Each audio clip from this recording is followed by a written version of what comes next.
To win her husband's favor, she slipped into a sexy nightgown and arrived early at the hotel to prepare the room. She had imagined spending a wonderful night with him, but he reacted coldly to her presence. Then he told her he still had work to do and ordered her to leave immediately. Though heartbroken, she had no choice but to depart. Returning home, her eyes brimmed with sorrow. Watching old videos of happy times with her husband and son, she felt a deep longing. Her name was Herring. Her family took great pride in Herring. Coming from an ordinary background, Herring had married into a chaebol family.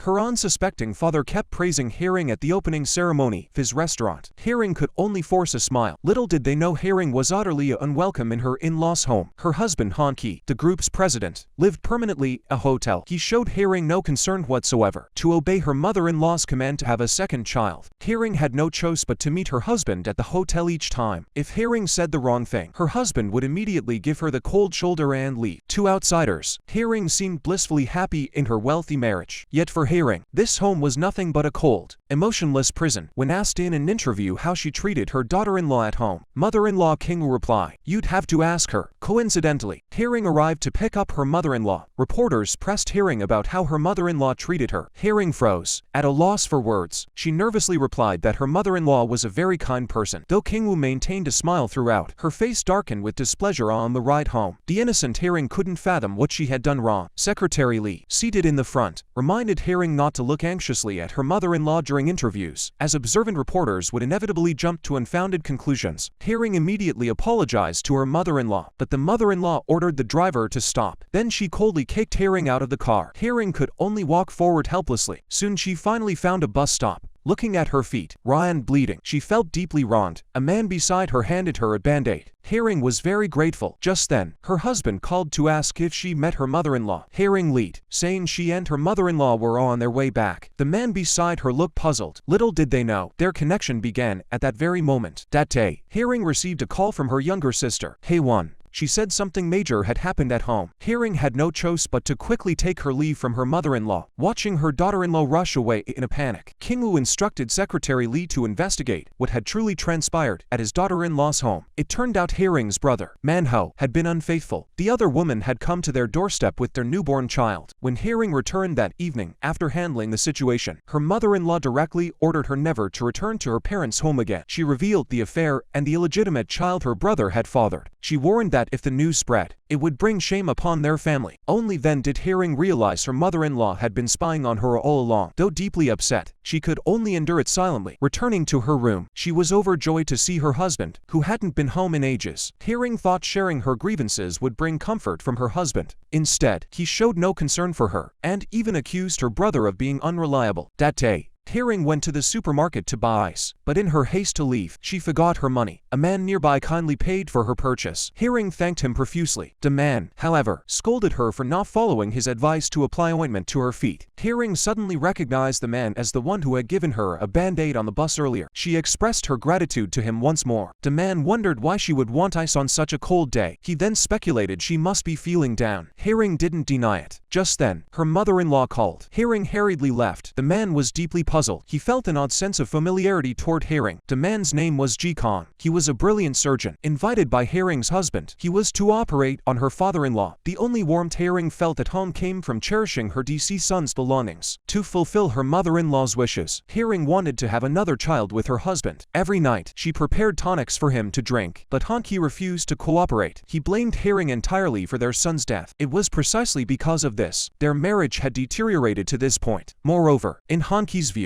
Herring's eagerness for a second child was merely an attempt to forget their lost son. This left Herring utterly helpless. Herring deeply missed her deceased son. She volunteered daily at the very spot where he had died. This time, she mistook another child for her own. The boy was about to cross the street, and tragedy seemed imminent. Herring threw herself in front of the boy without hesitation. She treated him as if he were her own child. In the hospital, Herring desperately pleaded with the doctors to save her child. This scene was witnessed by Ji Kong, who worked at the hospital. The familiar sight suddenly reminded him why Herring felt so familiar. It was because Herring's son had died during a surgery he performed. Ji Kong was consumed by guilt. He believed his misdiagnosis had caused the surgery's failure. Even though his father reassured him it wasn't his fault, Ji Kong still blamed himself for the child's death. Watching the heartbroken Haring, Ji Kong felt overwhelming remorse. Fortunately, Debo only suffered minor injuries. Debo's mother angrily accused Haring of overreacting, demanding she never volunteer at the school again. Only then did Haring regain control of her emotions. Yet the mother's words pierced Haring's heart. Han Ki witnessed the entire scene, but instead of comforting his wife, he walked away, utterly disheartened. Haring finally collapsed in agony. Ji Kong rushed to support her. Ji Kong believed his misdiagnosis had killed Haring's son. This became a pain buried deep within his heart. Yet to continue practicing medicine, he chose to evade responsibility. Watching Haring still unconscious, Ji Kong kept apologizing to her. When Haring awoke and found she had no money, he even lent her money for the bus fare home. Haring only felt she owed Ji Kong another favor, vowing she would repay him tenfold someday. She insisted on leaving her phone number. Han Ki packed up all his deceased son's belongings, determined to clear them from the house. He believed Haring's inability to move past her grief stemmed from these mementos. Only by discarding them could they truly move forward. Gazing at her son's photograph, she reluctantly acknowledged he was gone forever. Haring yearned to rekindle the love she once shared with her husband. She promised him she would work hard to recover. Her mother-in-law also hoped Haring would conceive again. But sadly, the fortune teller revealed her daughter-in-law could never bear children. This was unbearable for King Wu. Unaware of this tragic fate, Haring solemnly promised her mother-in-law she would strive to give the family an heir. Returning to her room, Haring found Secretary Li packing her husband's clothes for a business trip. Haring suppressed her anger and hinted that this was Secretary Li's responsibility. Secretary Li left in defiance upon hearing this. Han Ki returned home completely drunk. Seeing this, the mother-in-law blamed Haring. Helpless, Haring could only endure silently. Early the next morning, Haring prepared her husband's clothes. She vowed to try her best to change things and restore their life to its former happiness. She also prepared a hearty breakfast, but her husband and mother-in-law ignored her efforts. Undeterred, King Wu took Haring to the hospital for tests to see if she could conceive. Back home, Haring brought tea. Hoping to grow closer to her husband,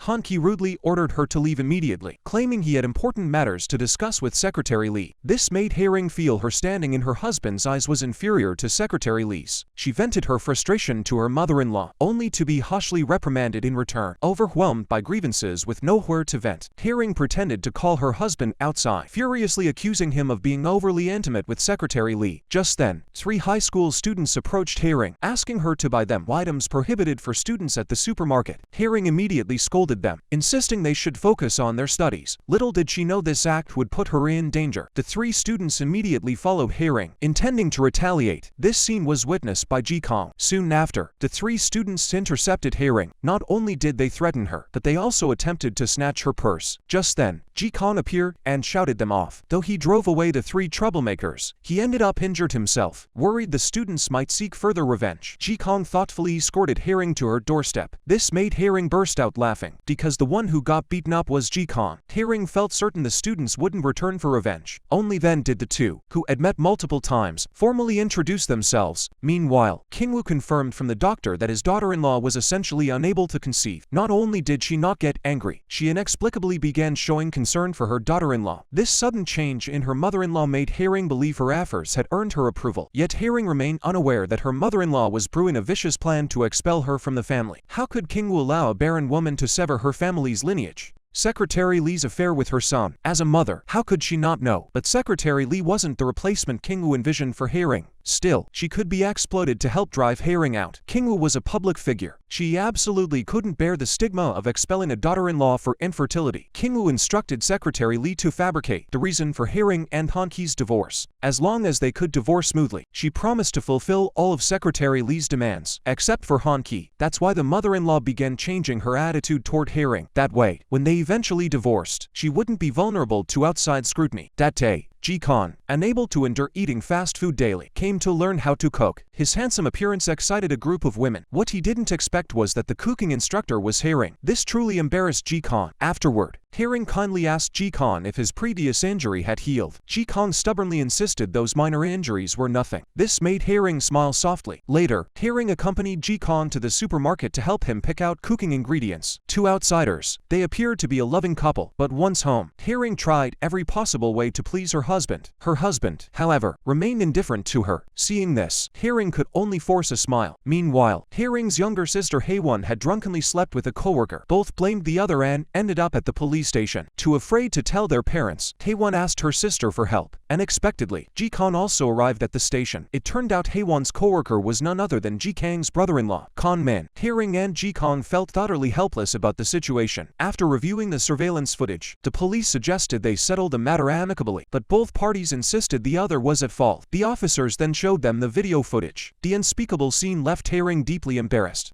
After resolving the incident, Ji-Kang drove Haering home. Coincidentally, this was witnessed by her mother-in-law, who had just returned. Seeing how close they appeared, the mother-in-law, who had been scheming to get Haering divorced, immediately hatched a plan. Yet Haering discovered her husband's secret affair with Secretary Lee first. This scene left Haering in disbelief. She could only hide in the bathroom and weep. It was at this very moment that Haering resolved to stop being weak. She must make Secretary Lee, a mere subordinate, recognize her place. Under the pretext of visiting Secretary Lee's new home, she went straight to her room and opened the jewelry box. Seeing the expensive jewelry her husband had given her inside, Haering immediately slipped them onto her own wrists. She intended to teach this disrespectful woman a lesson. The two women soon grappled fiercely. After the violent struggle, Haering walked desolately through the bustling street, gazing at her disheveled reflection in a mirror. Her son's death had made her already unhappy life even worse. Looking like this, Haering couldn't possibly teach her cooking class today. She turned and left. Unbeknownst to her, Ji-Kang, who had come for the cooking class, witnessed this scene. He silently followed behind Haering. Seeing her heartbroken state, Ji-Kang felt deeply for her.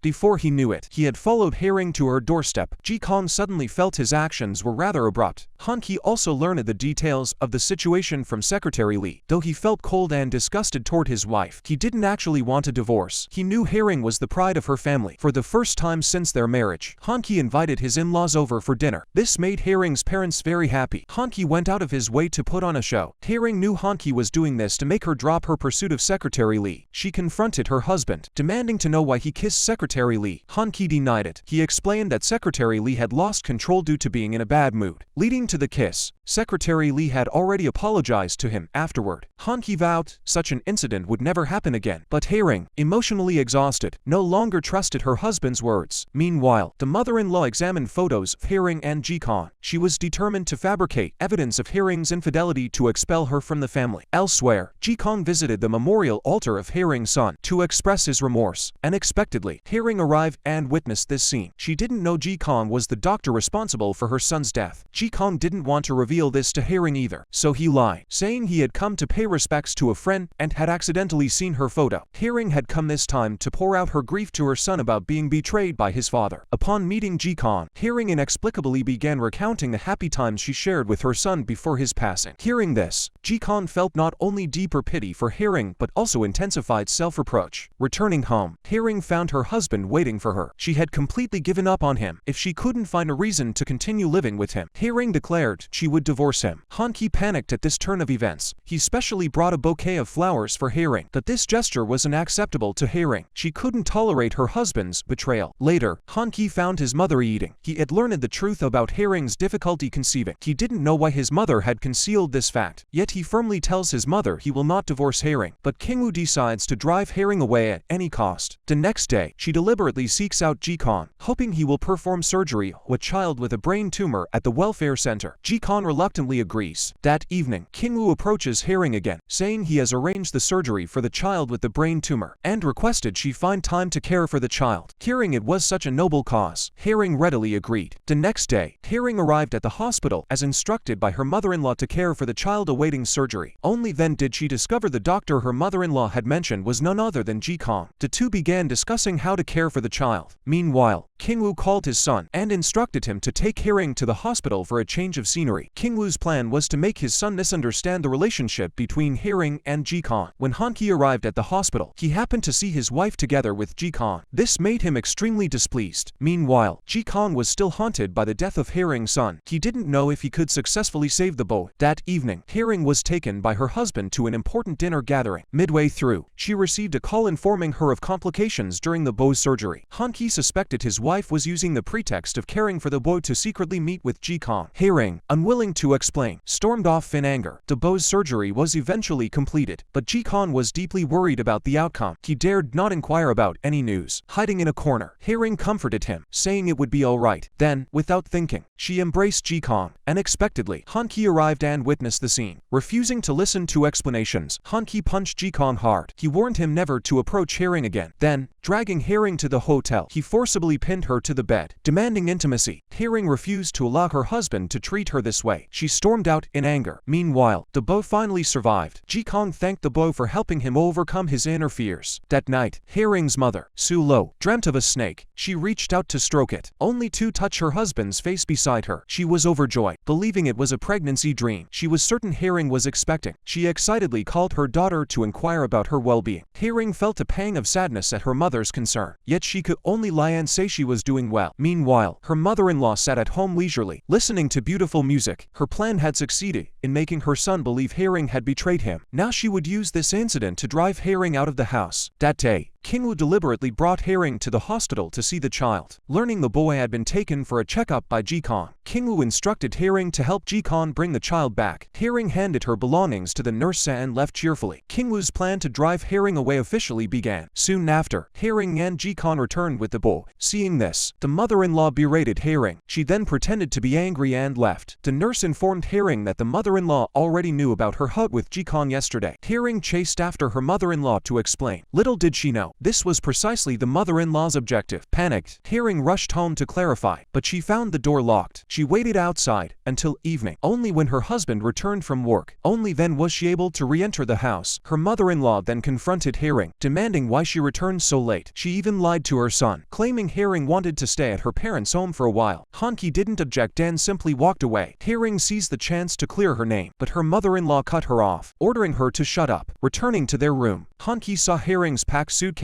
and looked deeply unhappy. Herring knew her mother-in-law was behind this. Since that was the case, she saw no point in explaining further. She simply stated she truly missed her own mother. Early the next morning, Herring packed her bags and returned to her parents' home. Her sudden arrival startled her mother. Herring didn't reveal the truth. She lied, saying she was just tired and wanted to eat her mother's cooking. Her mother was overjoyed upon hearing this. She became even more certain her daughter must be pregnant to feel so drained. Back in her mother's care, Herring felt a rare sense of ease. What Su-lo didn't know was that her pregnancy dream had proven remarkably accurate. Her youngest daughter had unexpectedly become pregnant after that accident. After hearing her mother mention the pregnancy dream, Herring felt a glimmer of hope. She went with her mother to the hospital for a checkup. However, the doctor informed Herring that due to premature ovarian failure, it would be very difficult for her to conceive again. Herring found this hard to believe. Not long ago, when she and her mother-in-law had gone for a checkup, the doctor had told her she was in excellent health. Herring immediately called the previous hospital to inquire. However, the information she received was largely consistent with today's examination results. The doctor explained to Herring that her mother-in-law hadn't told her the truth because she was worried she wouldn't be able to handle it. Sitting on the bus home, her mother wept bitterly. The next day, Su-lo went to her in-laws' house. She told them about her daughter's inability to conceive and apologized to her mother-in-law on her daughter's behalf. King-woo comforted her, urging her not to carry too much burden. This deeply moved Su-lo. After returning home, Su-lo shared the news with Herring. Herring was equally touched. Meanwhile, King-woo pretended to be ill in front of her son. She remained convinced that Herring and Ji-Kong had an improper relationship. She demanded of her son, "Aren't you going to divorce her?" But Han-ki insisted on not divorcing and demanded to bring Herring home immediately. Seeing her son's stubbornness, she resolved to escalate her tactics. Han-ki then brought Herring home. Not wanting to worry her family, Herring reluctantly agreed. She then tells her husband she's not returning for him, but to clear her name with her mother-in-law. Back home, her mother-in-law remains suspicious. Herring promises she win her trust, unaware that no effort will suffice. That evening marks Ji-Kang's promotion celebration as hospital director. Han-ki deliberately introduces Herring as his wife in front of him. This left both Ji-Kong and Herring deeply embarrassed. Just then, Secretary Lee approached Ji-Kong and asked if he wanted to know the truth about Herring's life at her in-laws. Han-ki witnessed this exchange. He took Secretary Lee outside and warned her not to speak out of turn. Ji-Kong emerged shortly after and saw the two of them. Upon spotting Ji-Kong, Secretary Lee immediately kissed Han-ki. Herring emerged just then. Ji-Kong rushed over upon seeing this. He didn't want Herring to witness it and pulled her away. Han-ki witnessed this entire scene. He believed Herring was secretly meeting Ji-Kong behind his back. Herring explained they were merely chatting, but Han Ki, feeling guilty, dragged Herring away immediately. Secretary Lee then sought out Ji Kong again. Her mission was nearly complete. Needing only one final step, Ji Kong confronted Secretary Lee about her earlier actions. Secretary Lee countered that Herring had lived in agony since losing her child. Herring believed she had caused her son's death, so she endured every injustice like a fool. Ji Kong couldn't understand why Secretary Lee was telling him this. Secretary Lee expressed hope that Ji Kong would help Herring. All of this had been orchestrated by King Wu, who had instructed Secretary Lee to act. This further deepened Han Ki's misunderstanding of Herring. Her sole purpose was to drive Han Ki and Herring to divorce. That evening, Han Ki received a text message and slipped out secretly. She followed him and saw that the person he met was none other than Secretary Lee. Her husband's repeated betrayals left Herring in agony. The next day, she sought out Ji Kong, wanting to know what he had seen outside. On the night of his promotion banquet, why had he pulled her away so urgently? Combined with her husband's reaction upon seeing Secretary Lee, Herring had already guessed the reason. Ji Kong didn't want to hurt Herring. He kept what he saw to himself. Herring stated she already knew about her husband's relationship with Secretary Lee. Ji Kong then asked Herring why she endured this silently. Herring explained she feared destroying the home she shared with her son. Moreover, her parents wished for her happiness. Hearing this, Ji Kong was perplexed.